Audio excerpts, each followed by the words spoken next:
Bismillahirrahmanirrahim. Assalamualaikum warahmatullahi wabarakatuh. Hamdan wa syukran lillah amma ba'd. Alhamdulillah, segala puja dan puji milik Allah Subhanahu wa taala. Salawat kepada Rasulullah sallallahu alaihi wasallam. Hadirin jemaah yang dirahmati oleh Allah Subhanahu wa taala. Di antara perkara yang paling pertama akan dihisab oleh Allah Subhanahu wa taala pada hari kiamat adalah salat kita. Sebagaimana sabda Nabi kita Muhammad sallallahu alaihi wasallam, "Awwalu ma yuhasabul 'abdu yaumal qiyamah as-shalah." Yang paling perkara pertama yang akan dihisab ketika kita berdiri tegak di padang mahsyar oleh Allah Subhanahu wa taala adalah salat kita. Fa in qubila salatuhu, seandainya salat kita itu baik, salat kita benar, salat kita sesuai dengan tata cara yang diajarkan Nabi kita Muhammad sallallahu alaihi wasallam, qubila sairu amalihi, maka seluruh amal soleh kita, zakat, infak, sedekah, tilawatil Quran, membantu sesama, otomatis akan Allah terima. Fa in ruddat salatu, akan tetapi wal iyadu billah, ketika salat kita tidak benar, tidak ngerti yang kita baca, tidak tahu yang kita lakukan, salat hanya untuk menggugurkan kewajiban, dan ketika itu ditolak oleh Allah, ruddat sairu amali, maka seluruh amal soleh kita, berapa kali pun kita sudah pernah haji, tiap bulan kita umroh, berpuluh-puluh bahkan beratus-ratus juta yang kita sudah infakkan di jalan Allah, gara-gara salat kita tidak diterima, ruddat sairu amali, maka seluruh amal soleh itu tidak akan diterima oleh Allah. Maka pada kesempatan yang mulia ini, kita akan sampaikan beberapa cara agar kita khusyuk dalam salat.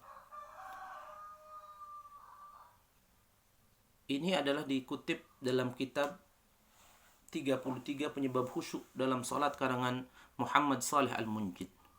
Urutan pertama dikatakan agar kita mendapatkan kekhusyukan dalam salat adalah at-tahayyu lis-shalah, mempersiapkan diri sebelum salat itu. Semenjak kapan? Semenjak mendengar azan. Maka hadirin jamaah, biasakan ketika mendengar azan, hentikan seluruh aktivitas kita. Dengarkan azan, jawab azan itu. Karena ini panggilan Allah Subhanahu wa taala. Bahkan beberapa ulama mengatakan barang siapa yang tidak mengindahkan panggilan azan, maka kemungkinan wafatnya dalam keadaan su'ul khatimah.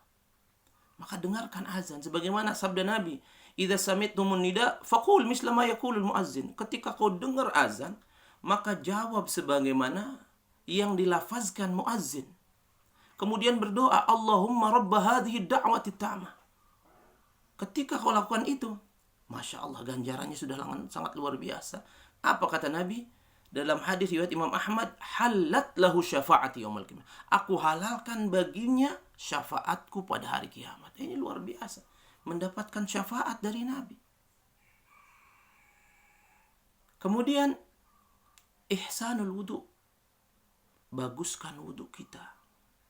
Baguskan wudu kita.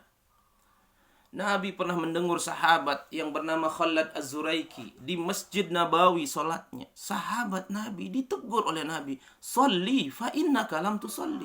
Salat lagi, tadi kau itu belum salat. Mengulang yang kedua masih disuruh lagi oleh Nabi sampai 3 kali.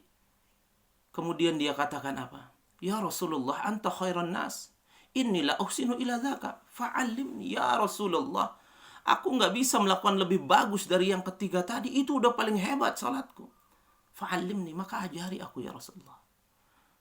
Maka kemudian Nabi katakan, "Idza kumta ila salati fa asbiqil wudu." Kalau kau mau tegakkan salat, baguskan dulu wudumu. Bisa jadi salat kita sudah benar, bisa jadi salat kita sudah khusyuk, tetapi ketika wudu kita tidak benar, lan tuqbalu salata min ghairi wudu'in. Salat kita tidak akan pernah Allah terima ketika wudunya tidak sempurna. Maka baguskan lagi wudu kita. Dan ketika wudu itu sudah benar, kharaja anhu khotoyahu min jasadi hatta takhruj min tahti azfarihi. Maka wudu ini dapat menggugurkan dosa-dosa sebagaimana tetesan-tetesan air yang mengalir dari tempat-tempat yang dibasuh saat wudhu. Ketika kita membasuh wajah kita, dosa mata, dosa lisan, ini akan berguguran. Maka bagaimana ketika wudhu itu sempurna, belum sholat pahalanya sudah luar biasa. Dan yang ketiga adalah ahzuz zina, pakai perhiasan terbaik saat sholat, pakai aroma-aroma wewangian, pakai baju terbaik, mukena terbaik. Jangan sholat asal-asalan. Allah katakan dalam Al-Quran, ya bani Adam, khudhu zinatakum inda kulli masjid. Hai anak Adam, ambil perhiasanmu setiap mau ke masjid. Wallah, dan demi Allah, wallah ahakku an tuzayyan. Allah yang paling berhak menerima perhiasan kita. Innallaha thayyib la yaqbalu illa thayyib. Allah itu indah dan hanya menerima keindahan. Mudah-mudahan ada manfaatnya. Kita akan lanjutkan di penyebab khusyuk yang kedua. Aqulu qawli hadza wastaghfiruh innahu huwal ghafurur rahim.